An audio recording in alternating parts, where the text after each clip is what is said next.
How's everyone doing this morning? Woo. Good. Good morning. How are you? Do we have a critical mass there that we want to start, Maya?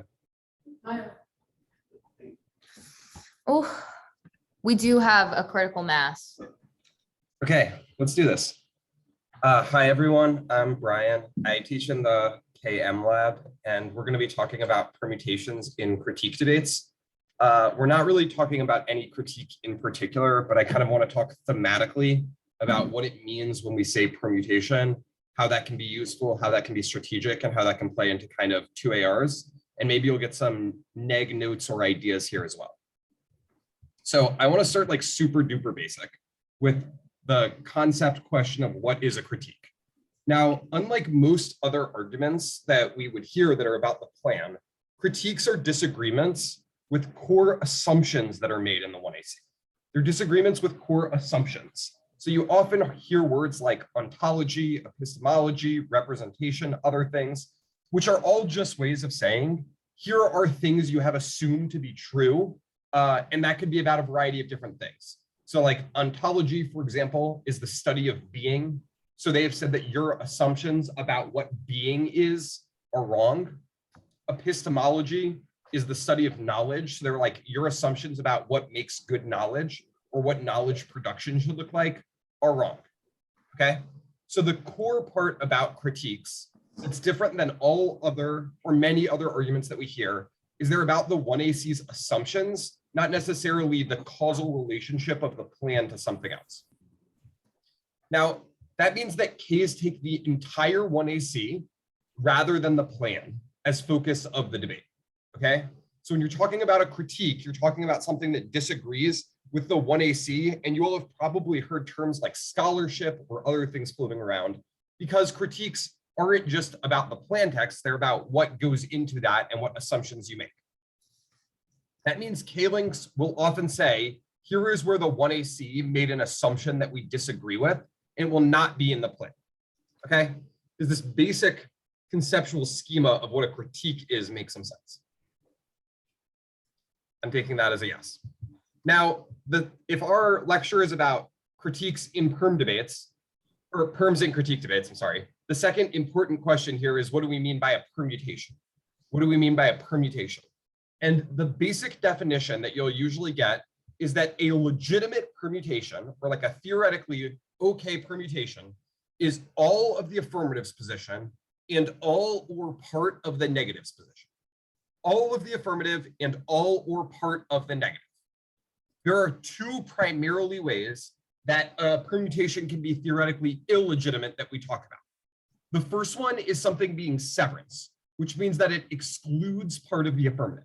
So if you stood up in the 1AC and you were like, we should go apple picking because apples are delicious, and then the people you were debating were like, actually, we should just get apples from the store, and you were like, yeah, we should do that, that would be severance because it excludes a part of the affirmative.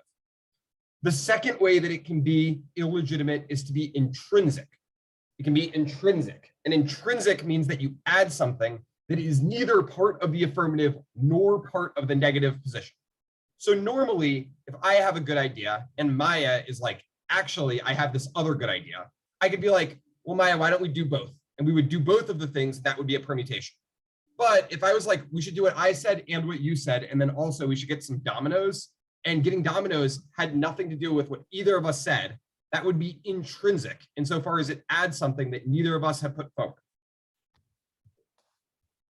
This checking out so far? This should be a little bit of review for people, yeah? Cool. So this leads to the question of what do we mean by a permutation in a critique debate, just in the most technical sense of the term. So you all are almost certainly used to talking about permutations in counterplan debates. In a counterplan debate, since the plan is the focus of the debate, you say that it includes the plan and all or part of the counterplan. In a critique debate, this is not the case. In a critique debate, we are not concerned about the plan, but instead we are concerned about the 1AC assumptions. This means that a permutation combines all of the affirmatives assumptions with all or part of the alternative or the negatives assumptions. Okay, this is really important. Your permutation is not a combination of your plan and something in a critique debate. It is a combination of all of the affirmatives assumptions and all or some of the negatives assumptions. And again, why is it that we're talking about the assumptions and not the plan? The reason is because the unit of analysis in a critique debate is assumptions. It is not the plan. So saying that your plan is a good idea or proving that your plan is good has limited utility if it's true that you have to prove all of your assumptions are good and that the alt is competing off of the assumptions. So what are illegitimate permutations in critique debates? And I'm going to start with some that you all have probably heard a billion times and everyone makes all the time, and they make very little sense to me. First is severance permutations. People always say this: permutation do the plan and the alt, or permutation do the plan through the lens of the alt. The issue with both of these permutations is that they do not include the affirmatives assumptions. They sever out of the affirmatives assumptions. All they're about is the plan text. So it's like they don't prove or disprove the thing that the critique is talking about, because the critique is not necessarily saying that the plan text is a bad idea. The other instance of a permutation that is illegitimate that could happen in a critique debate is an intrinsic permutation, which does the affirmative and then some set of assumptions that are neither presented by the affirmative or the alternative. Now, I want to talk about severance perms and categorize these with what a lot of answer cards call link turns, and kind of try to explain why some set of link turns you may or may not have been reading are not actually very useful and don't really help with the permutation. So the first example of this that we see is perm do the plan and the alt, which we've said is severance. If that's the case, then reading a bunch of cards that the plan is a good idea is not particularly useful for the affirmative. It's not particularly useful for the affirmative because the negatives argument is not saying the plan causes a bad thing, but your assumptions are problematic. If that's true, then evidence that the affirmative could be done with a different set of assumptions. So like, we could do the plan and think ethically rather than doing the plan and thinking militarily when we've read a huge hegemony advantage is actually just alt solvency evidence. It's just evidence that says that the alternative's way of thinking about the world could result in something like the plan, because it does not say that the 1AC's assumptions are good or that we ought include those assumptions in any worldview that we have. You see what the issue is here? It's like if you read a bunch of cards that are like, if we thought about things through a desecuritizing frame, we would do something like the plan, while reading an affirmative that is like, we should do this for securitizing reasons, then those link turns you're reading don't describe the 1AC and its assumptions. They describe a way that an alternative could resolve the implications of the case. So this is kind of a big issue when thinking about link turns in a K debate. To win this permutation, and this is really important, if you wanted to win the permutation that's like do the plan and the alternative, you would already have had to win the argument that the debate is solely about the plan text. If you've already won the argument that the only relevant thing for this debate is what your plan text says, you have almost certainly already beaten this critique on like, it doesn't link, the alternative doesn't make any sense, framework arguments that you don't get critiques, because it means that they can't take assumptions as units of analysis, so they can't criticize your epistemology or ontology or anything else. So I just want to repeat this. If you win that the debate is solely about the plan, you have likely already won that the stuff that the critique is saying is irrelevant because you've already won that your assumptions don't matter. So to win the argument, perm do the plan and the alternative, you would already have had to win basically the argument that's like framework, you don't get critiques. Now, this is going to go into like a little side rant that's like related but tangential. But if you're making a permutation argument that relies on winning that the plan is the only thing that matters, you're already assuming that you've won framework. If you've won that argument, the K is already irrelevant, right?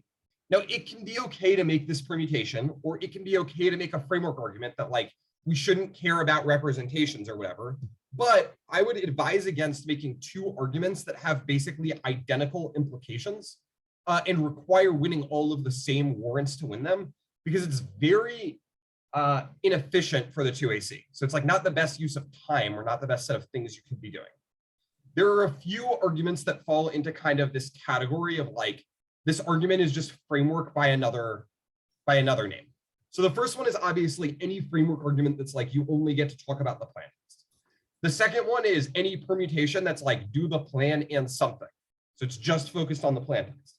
The third is any theory argument that is about the plan. So like plan inclusive critiques are problematic.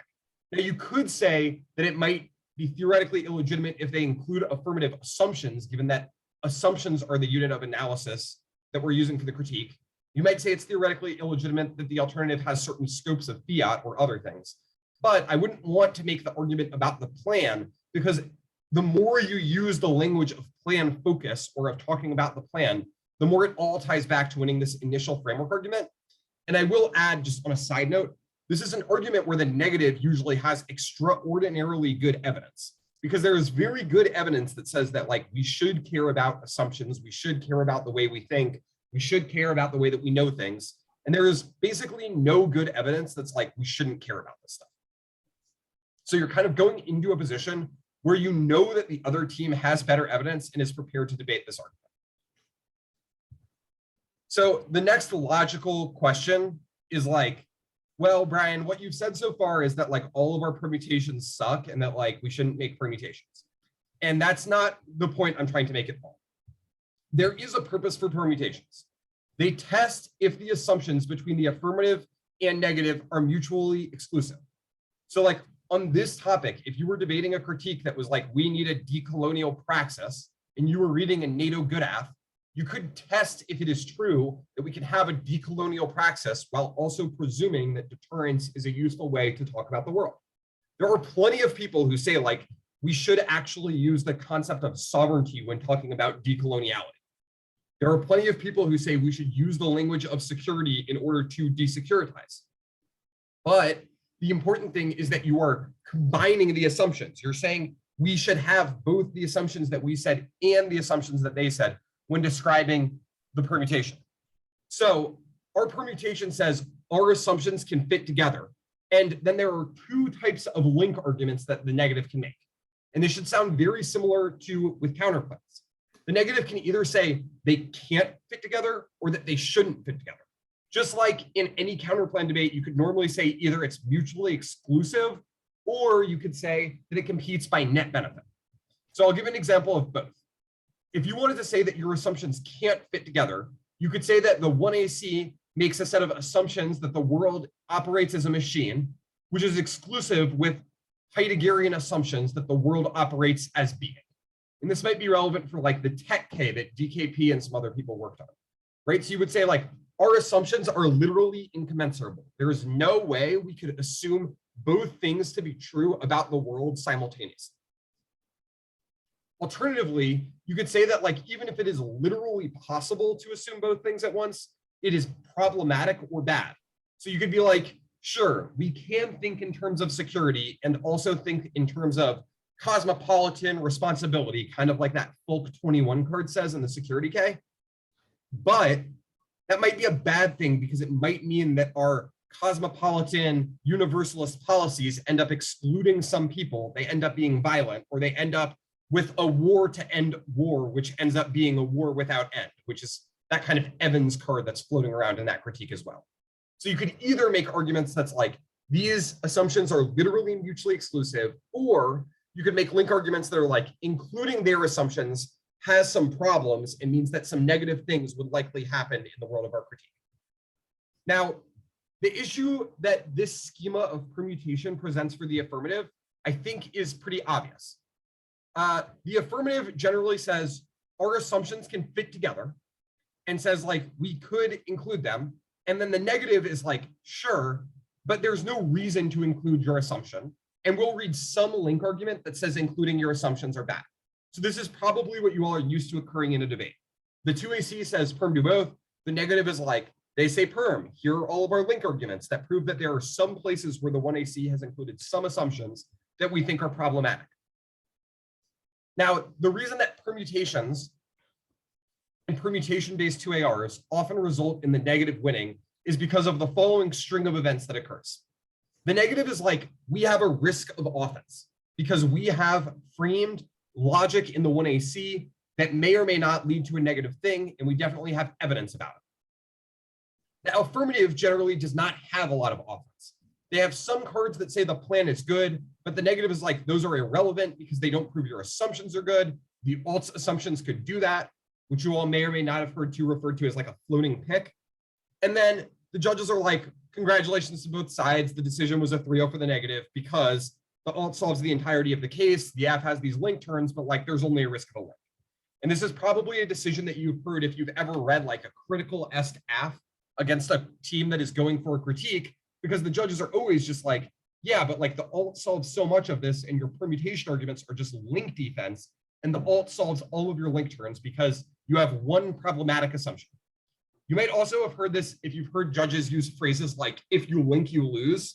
This is generally deriving from the same issue, which is that they're like, I just don't understand what assumption you have that is offense that the alt doesn't include. So based on this, the logical next question is like, how does the affirmative win? Like, what do we need to do in order to win a critique debate? Are critiques just like so OP that like there's no point in attempting to answer them? Or is there like some scheme that we can use to go about answering critiques? And is it even worth testing their competition? So the key thing to winning any debate, like at all, but you know, this includes K debates, this includes DA debates, this includes counterplan debates. You need offense. You need reasons that the thing that you are doing or the way that you are thinking is like preferable to the status quo or the other thing that the negative has put forward, right? You need offense to win. So we should rethink about permutations in terms of offense. Sorry, we should rethink about permutations in terms of offense. The way that permutations create offense is a little bit weird because permutations are no link arguments. So it's hard to conceive of what they could possibly have to do with offense, but they're related to one really important part of the critique, and that's the alt, because we're testing if they're mutually exclusive. By this, I mean, you can look at the picture as follows. The alt and the link are two things that cannot be compatible with each other. Links describe what is exclusive with the alt, right? So if we remember, when we put forward a permutation, we say do the aff and the alt at the same time. The neg answers those with links that say, no, our alt is incompatible with X, Y, and Z. That means every time the negative puts forward a link argument, they're putting forward a way that the alternative can't think or a thing that the alternative can't do. This leads to the basic like rule of critiques that the more things that link, the less the alt can do. By which I mean, at the beginning of a debate, when their link is like, you said some messed up things, and you're like, I guess I don't really know what they are. And then their alt is like, thus we solve all global problems. You're like, oh wow, the alt can really do anything. But as they introduce more and more link arguments, what the alt can do becomes smaller and smaller and becomes eclipsed by these links. And I want to kind of give a concrete example of this. Imagine that you're debating the security critique this year and you're reading an aff that says NATO is good, which is likely to happen in many of your debates. If they read a link that says talking about the Ukraine conflict is securitizing, then they have said that in no world can the alternative talk about the Ukraine conflict. The alternative has to be like, say no evil, speak no evil, hear no evil. The Ukraine conflict hasn't occurred. We have no idea what you're talking about. And there could be reasons that that is a bad political strategy to just deny conflicts that are ongoing, particularly humanitarian conflicts that are ongoing that have implications for people's ability to like live day to day and like live in the world, you know? That means that you can make huge alt fails arguments that are predicated on the fact that the alt must not link to itself. So you can say these link arguments all descriptively shrink the capacity of the alt to do very much. This gets us to an offensive argument because then you get to make the argument that the alt alone cannot deal with the conflict in Ukraine. The alt alone cannot deal with X, Y, Z set of problems that they have brought up, which is a reason that the affirmative or the affirmative's assumptions might be good. So why do we care about this? If the alt disagrees with aff assumptions, it can't solve those, which importantly usually means the alt can't solve the case. Now, at a more abstract level, you can use this theory to get you to things that you have good evidence on. So for example, if the alt that you're debating says they have read a link that's like the existence of NATO equals sad face. NATO is bad. We should never use NATO. And you're like, I have no answers to this critique. Hopefully, for like the love of God, in your AF writing time in your lab, you've found cards that say NATO is key to solve your AF, right? So you could, in theory, read any NATO key cards if they say that the alt is mutually exclusive with using NATO. Similarly, if they say they can't use the state, or like their link is that like the state is bad, that's Schlago 3, you can read any like Fed good card, US good card, the state is good card, etc. So they have shrunk the capacity of the alternative. And this can be like really useful because often when we talk about affirmatives, we talk about writing X key warrants in order to answer counterplans, in order to answer case arguments, etc. So if you can get them to make link arguments that's like, we can't use NATO, then you can read your NATO key block, even if you don't have great other offense against the alternative. Does this check out so far? So the reason that we want permutations then, and this is super counterintuitive, but we want to make permutations to force the negative to make link arguments.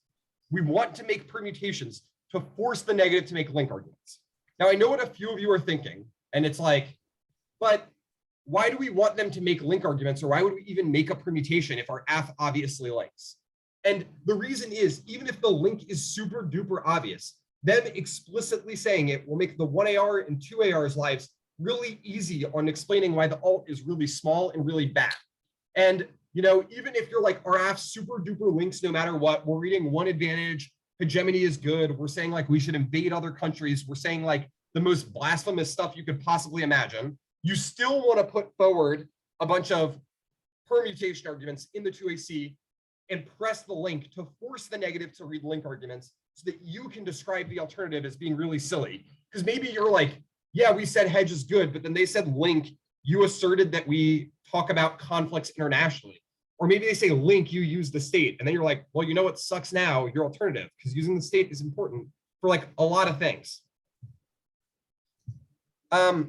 So this might lead to another question, particularly at this camp, that's like, okay, guys, so like you've been talking about perms and random stuff for a bunch of time, but like half of the time we spend at camp is cutting evidence to make our AFs better. So what evidence do we cut from here in order to improve our affirmative to make it so that 2AC and 1AR were possible?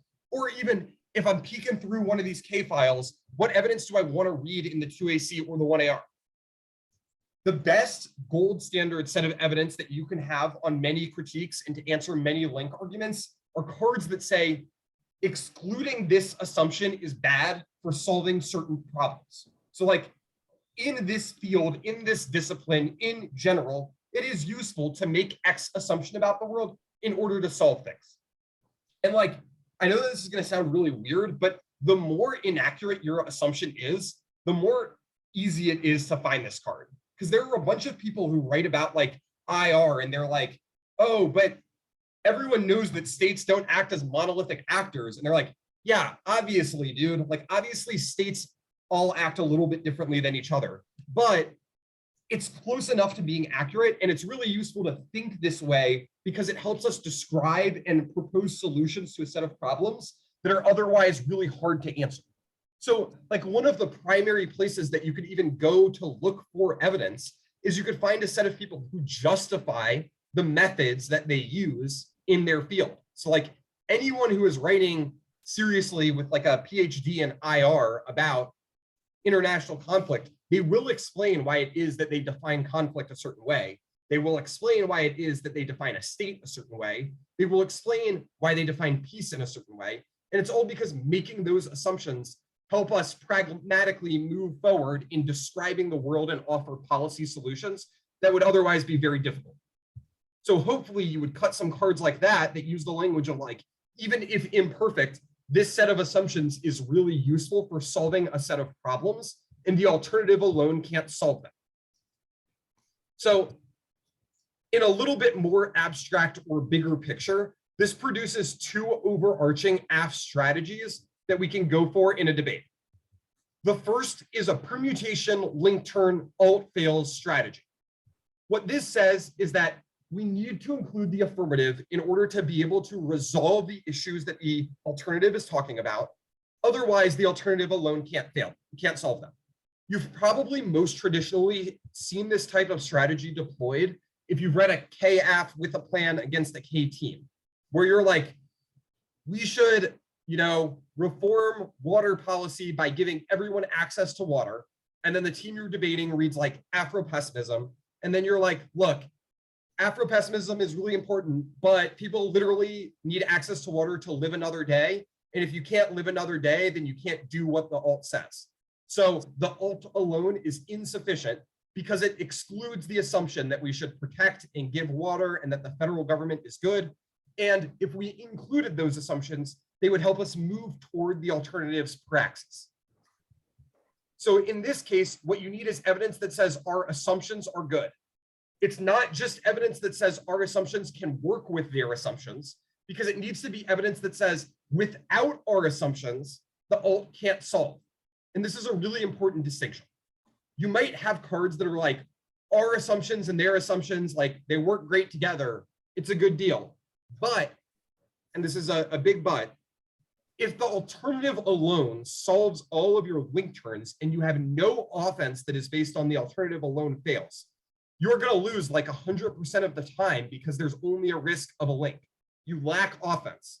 So you need to make sure to frame your permutation arguments, even if your cards don't exactly say this, in terms of here is why the alternative alone fails. The second set of strategies that we have are impact turn strategies. Now note that these are also grounded in the argument that the alternative fails. An impact turn strategy is often where you say something like, our affirmative says that the liberal international order is good. The negative has read the capitalism critique, and we answer it with like, yeah, but capitalism is great. We do need open sea lanes. We do need open trade. We do need innovation. These things are all important. Now, this strategy traditionally can be a little bit easier because you're not so concerned about the alternative solving the case. The negative usually is just disagreeing. The other example might be like, you read NATO good, they say security bad. There is no world in which NATO exists and we are saying security is bad. So you often don't have to debate the permutation to get a lot of offense here. Instead, you want to concede their evidence that says that you cause us to use militaristic, imperialistic, capitalist assumptions, and then say that that is good. The plus side to this strategy is that the alt doesn't solve a lot of the case. The minus side to this strategy is that you might be defending a bunch of stuff that's like not so good or pretty hard to defend or that you don't super agree with. So you're kind of deciding like, do I care more about being right and having some strategic bumps along the way, or do I just want to like kind of try to go in and win the best way that I can? Have the cleanest, easiest offense. Now, the last thing is usually when I give this lecture, a bunch of people are like, I went back to lab and I told my lab leaders that Brian said like never read permutations or never go for permutations. The first thing is I was like clearly like, yes, we want to read permutations. Permutations are great. They force the negative to make links. The second thing is you can go for permutations. Permutations can be a viable 2AR, but they need to be combined with alt fails arguments that say that the alt alone fails, inclusion of the affirmative's assumption is good. Okay, the alt alone fails, inclusion of the affirmative's assumptions are good. Either the alt must fail for the case or the K impacts. This is kind of like an overlooked thing.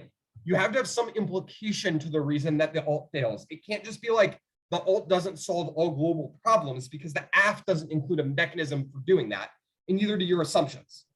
And the link turns, if you have them, have to match the reason the alt fails. So for example, if it's like the alt fails because it can't be implemented, that can be a good one to fit with, we have pragmatic assumptions that can help with implementation.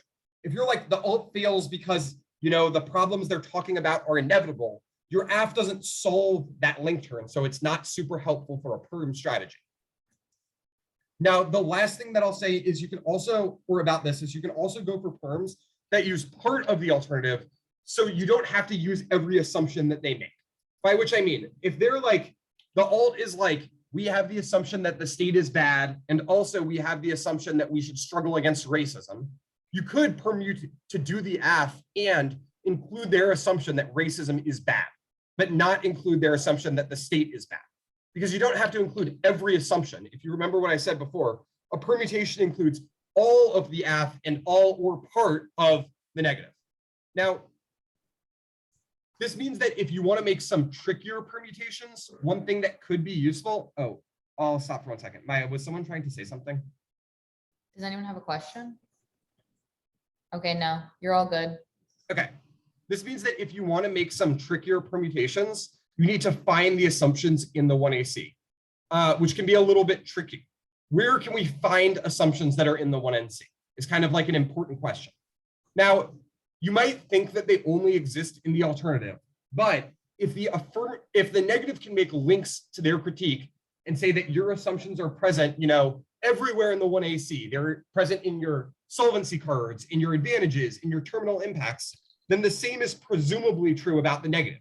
So you can look at their alternative evidence to make permutations, but also you can look at their link evidence, their impact comparison arguments, and even their framework arguments. You could also use any of these to make impact offense against the alt, or say that they have made the impact comparison claim that structural violence is more important than war. So the alt must always assume that to be true.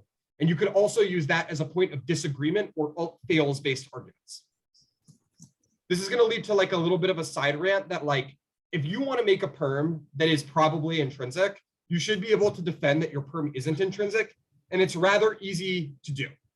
The reason why is because you can say that because they have said that assumptions are present everywhere in the 1AC, not just the plan, the corollary is that the negatives assumptions are present everywhere in the 1NC, not just the alt, and then just say that you're permuting something that they said in somewhere that wasn't the alternative text, and that permutations can include any negative assumptions, the same way that critique links can include any affirmative assumptions. This means that you can make deficits to the alternative based on assumptions elsewhere also, and that you can permute assumptions that they've made elsewhere. So if they make the argument that's structural violence outweighs war, you could also permute that argument. It's we should include all of the 1AC and presume that structural violence is the most important thing. Wait, can you go back? I can't hear you. Can you go back one slide? Here or further back? Thanks. I think that's the slide. Do Yeah, people need that for a couple more seconds? Okay, just give me a thumbs up when y'all are good. I'll tell you when to change it, if that's okay, Klarman. You're good. I could use some water anyhow. I'm also happy to send out these slides after if people want. I don't super mind.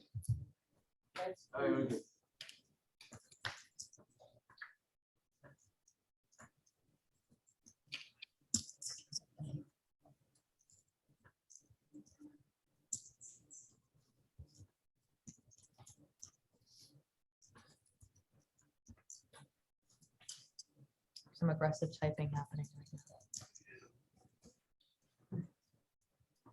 Are we good? Yeah, we're good. Okay. So I think that this is probably the last me talking at you all part of this, which is what is the 2AR in this light type of debate look like?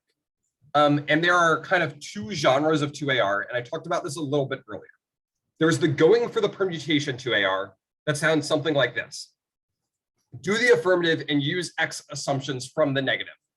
Including the affirmative is really important because only our assumptions can solve X thing. Then we say the alternative can't solve these problems. And we explain why the alternative would be unable to address a set of conflicts because of some link that they have put forward. So it's they are unable to solve this thing that we can solve because they have made this set of link arguments. We have this evidence that says the alt alone fails. They've said we can't use the state, but it's good. They've said that we can't use NATO, but NATO is key, whatever. So first you say, do the affirmative and use the assumptions. Then you say the affirmative is key. And then you say the alt alone can't solve. And lastly, and this cannot be overstated, you say that the things that are net beneficial to the permutation, so the reason that the permutation is better than the alt alone, outweighs whatever the negative's impact is to the links that they have left. So you say that look, there might be some degree of link to the app. There probably will be. The neg will read link cards. The judge will call for them. The judge will be like, yeah, like maybe there's some link to parts of this. Maybe it's kind of small. There's also this part that the alt alone can't solve. So you then have to compare the impact that the alt can't solve to the impact to the critique that remains after the links. Does that make some sense? So you have to both have a permutation, your no link arguments, your reasons that the alt does not solve part of the case, and then your reasons why the part of the case they don't solve outweighs any residual impacts that they have. Does that make sense? Okay. The second 2AR is the 2AR that does not go for the perm. It usually starts something like this. We're not going for a permutation. We will concede that the alternative cannot make the following set of assumptions. Those assumptions are really good for solving impacts, and the impacts that they solve outweigh anything that the alternative can solve alone and any impacts that we cause. So they both outweigh things the alternative can solve, and they outweigh impacts that we cause. And then if you have time, you would also want to make maybe no impact alternative fails in other critique answers. But thematically, these are kind of the only two 2AR structures that I've seen continuously win critique debates. And it's for the reason that they're largely predicated on what is your offense. And you should think with any argument that goes into your 2AC, does it fit into a 2AR? If the answer is that it does not fit into one of these 2ARs, it likely should not be in the 2AC, and it's likely not helping a bunch. Okay, I'm gonna stop screen sharing. I'm gonna stop recording, and then we can do some Q&A for like 15 minutes. If you have questions, please like walk up near Maya to ask them, because it's kind of hard for me to hear you.